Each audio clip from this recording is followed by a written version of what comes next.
Hi, thank you everybody for joining us today to learn more about the City of Tacoma's fair housing laws around retaliation and harassment. We're joined today by Nancy Shattuck and Russ Alarcon with City of Tacoma Fair Housing. And I'm Alexis Eykel, the Landlord Engagement Specialist. And I am going to hand it over to our friends in the Fair Housing Department. Nancy and Russ, away. Thank you. Oh, like they can see you, Russ. I see this. Good afternoon, everyone. My name is Nancy. Thank you, Alexis, for that lovely welcome. And I'm here with Russ, and we're both in the Office of Equity and Human Rights with the City of Tacoma. And this is our second webinar. Last month, we talked about the screening process. And this month, we're going to be talking about retaliation and harassment. And I just wanted to remind everyone, we are meeting the second Thursday of every month right now through October. These are our upcoming topics if you're interested in joining or if you'd like to share out when you receive. And I would like to say thank you to those of you that joined from the invite that I sent out, even though I sent the wrong address or wrong date. I apologize for that. It is Thursday, May 11th, not May 10th. So I appreciate you being here. So first off, just to do a basic overview of what is fair housing, it's important to remember that fair housing is the right to choose housing free from unlawful discrimination. So we have our federal and our state and our local fair housing laws that protect us from discrimination in the different housing venues. So whether it be a rental, a sale, lending, or insurance, and this is just to be ensuring access to everyone. We just want to make sure that everyone has the roof over the head that they want. So quick review of our protected classes. We'll be doing this every month just to make sure we all remember what they are. And we have our federally protected classes on the left side of your screen. And then we have some additional protected classes through the state of Washington. And then in Tacoma, we have the other 5 that you see on the right. I'm not going to go through them. I think everyone's capable of seeing those on their screen. So the question is, who would be liable or who can be liable of harassment or retaliation? Basically, anyone who provides housing in any way, shape, or form. So owners, property management employees, agents, and tenants themselves could potentially be liable for this. Anything to add there? No. No. So if you're involved in a housing transaction, you could be liable for harassment or retaliation. So first we want to define what harassment is. We're going to talk about harassment first. So harassment, or you could call it intimidation, includes abusive, foul, or threatening language or behavior based on someone's protected class. So that's always the key, right? We want to remember that unfortunately people can be abusive or threatening, and it may not qualify under the Fair Housing Act if it's not based on one of the protected classes. So remembering that that's a key part to harassment under this venue. So any staff person who witnesses or learns of possible discriminatory harassment or intimidation or receives a complaint from a resident must take it seriously and respond promptly. So then the question always is, well, what would respond promptly be? And so reasonably, right? So for example, if a resident comes to you and says, you know, this happened to me, someone on staff said this to me that I felt was harassing and I was scared, or I felt that they were intimidating me, and you don't respond for weeks, that is not reasonable. There's also not an expectation that you respond within, you know, a minute or two, right? So like recognizing what would be reasonable. So taking action as quickly as possible. Yeah. You want to go over that? Yes. Hello, good morning. So this is all found under section 818 if anybody's the least bit interested in fair housing. The part of the statute 42 USC 3617. Anyway, interference, coercion, or intimidation enforcement by civil action. It shall be unlawful to coerce, intimidate, threaten, or interfere with any person in the exercise or enjoyment of, or an account of having exercised or enjoyed, or an account of his having aided or encouraged any other person in the exercise or enjoyment of any right granted or protected by sections 803, 804, 805, or 806. And so that's short and sweet, but because the reference to those sections, this is rather a quite complex thing, but I just wanted to read, and it's a very short and sweet statement. Do you want to explain what 803, 804, 805, and 806 are? Well, I'm going to explain what 804 is, the rest of it, for your edification. The biggest chunk, even though it's not very in-depth, a lot of words. So the Fair Housing Act in and of itself is a fairly slim document. But 804 is the main chunk of the Fair Housing Act.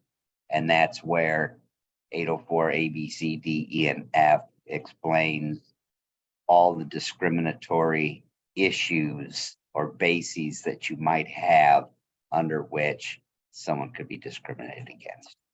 So I encourage you to read that part at least. The rest is very, very much more segmented. But because of the reference to 804, this has a lot of breadth to it. So it's important for staff especially to be able to recognize, avoid, and address discrimination. It's good to have written policies, especially in policies that would prohibit any kind of retaliation and against anyone who has exercised their fair housing rights or helps someone to exercise them. So for example, if a neighbor helps a neighbor and then they are retaliated against in some way, that would be illegal. And then also if someone has just participated, so for example, if they were a witness, that you would not want to retaliate against that person either.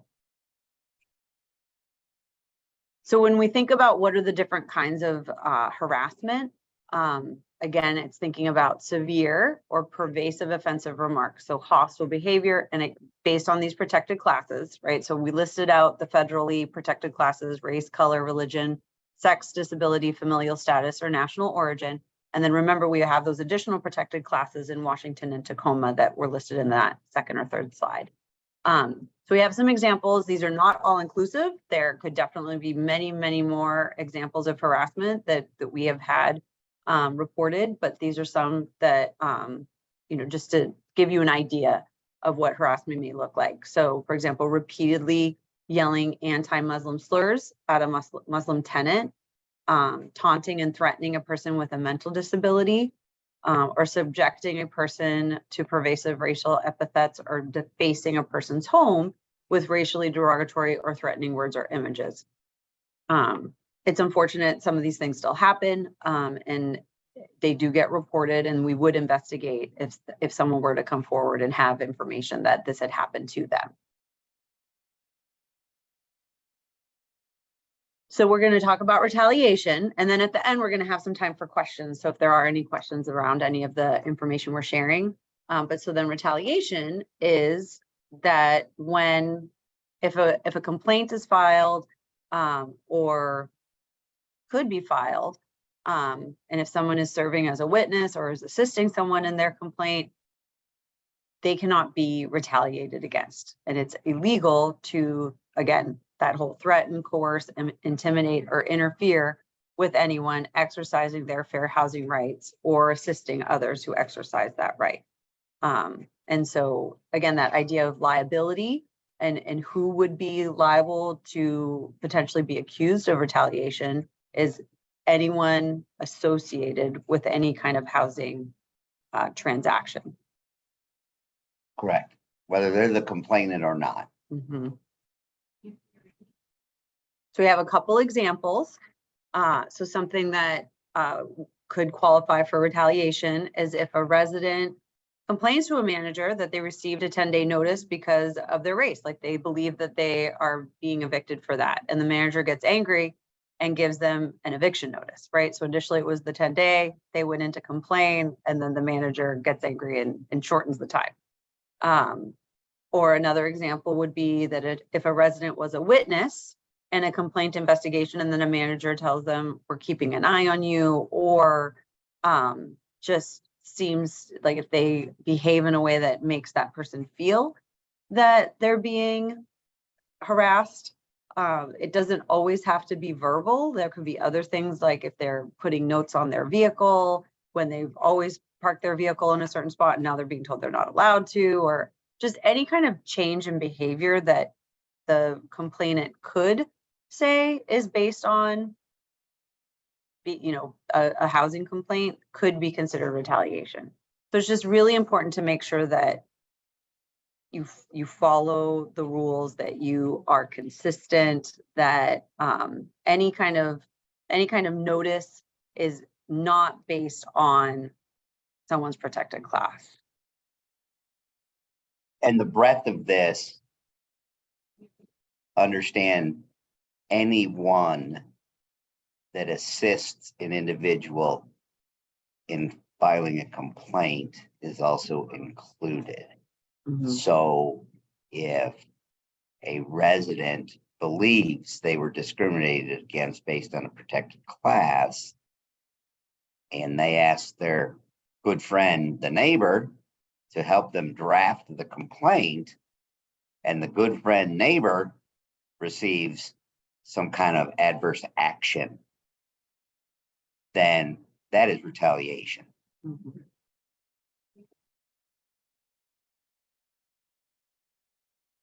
So this whole idea of liability, and it's always important to, this is not legal advice. It's always good to consult with an attorney to make sure that any decision that you're making falls within the Fair Housing Act.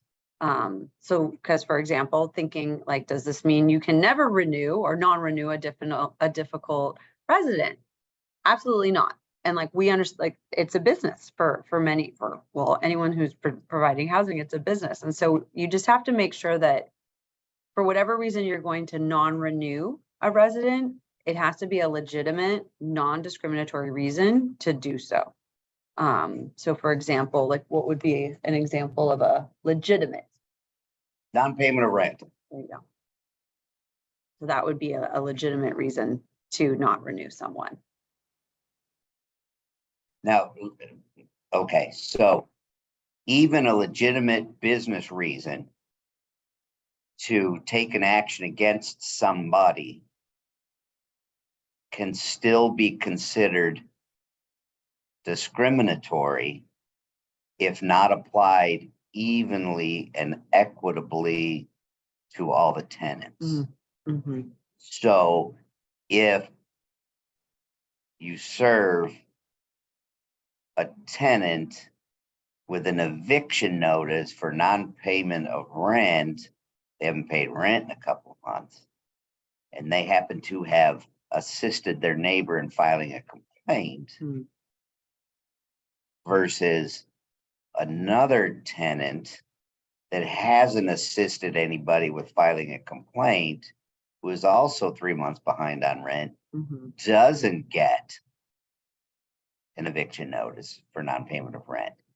So you have to think the business reason through, just as a cautionary point. So another type of harassment that we hear about is sexual harassment. And so this is where an owner or a property management employee or an agent makes unwelcome demands for sex, sexual favors, or any other type of sexual conduct as a condition within the housing, right? So obtaining, maintaining, using, enjoying, or any kind of housing related services.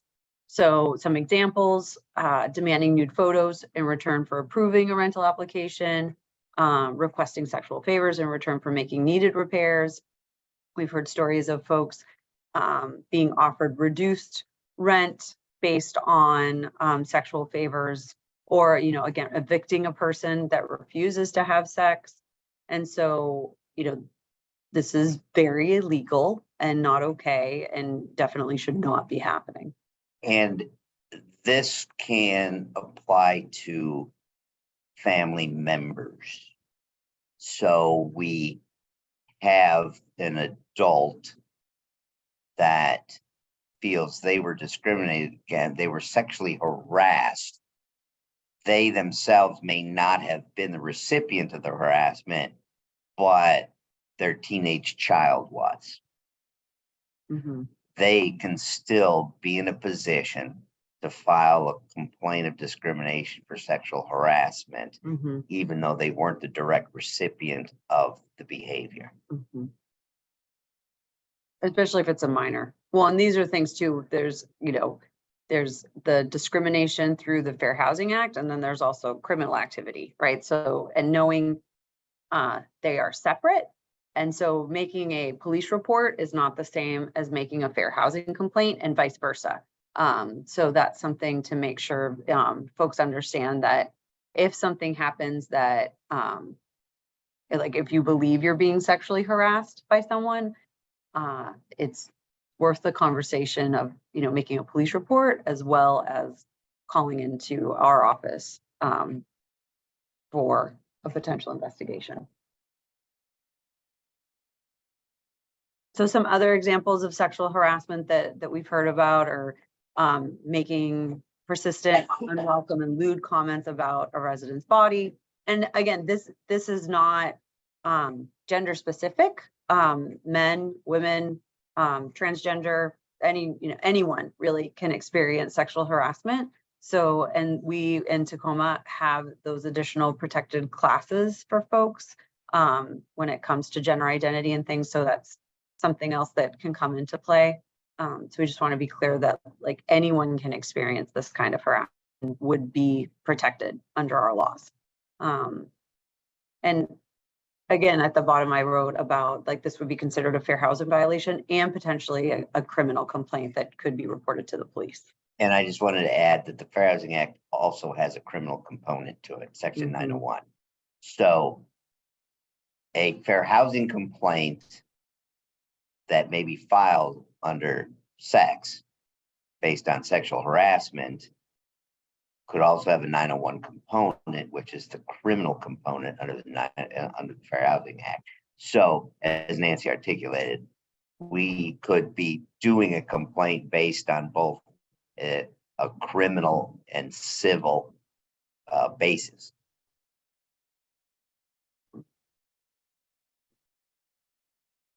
So the goal always is to prevent any harm, right? And so it's important to understand what the liability is. And so, for example, an owner is liable if the owner's property manager is sexually harassing a tenant, because you as an owner are responsible for the employees on your property. And if an owner or management company fails to take action within its power to address the harassment of a tenant or an applicant by an employee, an agent, or another tenant, if they knew or if they should have known about it. A property management company, so this is an example, a property management company learns that one tenant has been repeatedly harassing another tenant because of that tenant's disability, and no one at the management company acts to stop the harassment. So if you know of the harassment, whether it be from an employee to a tenant, amongst tenants, it is really the management company or the owner's or the owner's responsibility to intervene. Correct. So again, that idea, let's prevent the harm, right? let's not, that's the goal. So that having policies and making sure that everyone knows the policies and are trained in the policies. So having policies to address inappropriate or offensive conduct, providing multiple ways for tenants to safely and easily make complaints or otherwise report problems. So this could look like, having email address that people can email to, or having, of course, the phone or office that people can directly contact management that way. And really just part of it is relationship building, so that then your tenants can feel comfortable coming to you if there is an issue. And this, right, attending fair housing training that includes information about preventing harassment and requiring staff to do that as well, so that then it's not just the owners who are attending trainings like this, but that you're encouraging your employees to also be attending trainings. So other things is making sure that people who report the harassment are protected from retaliation and making sure that they know what their rights are, and talking to tenants to find out whether or not harassment is occurring, making sure they know their fair housing rights and how to report it, or referring them, having information in your offices about our office or about the Fair Housing Center of Washington, so that then people know where they can reach out if they do need assistance. If it's a large company, hiring or designating a complaint coordinator whose primary responsibility is to investigate reports or complaints thoroughly and take the necessary corrective actions quickly. So just making sure people have access to the information and resources is very important. And that is us. Those are, if anybody wants to reach out to us offline, those are our email addresses and our phone numbers, and you're welcome to do that, or you can check out our website if you want additional information.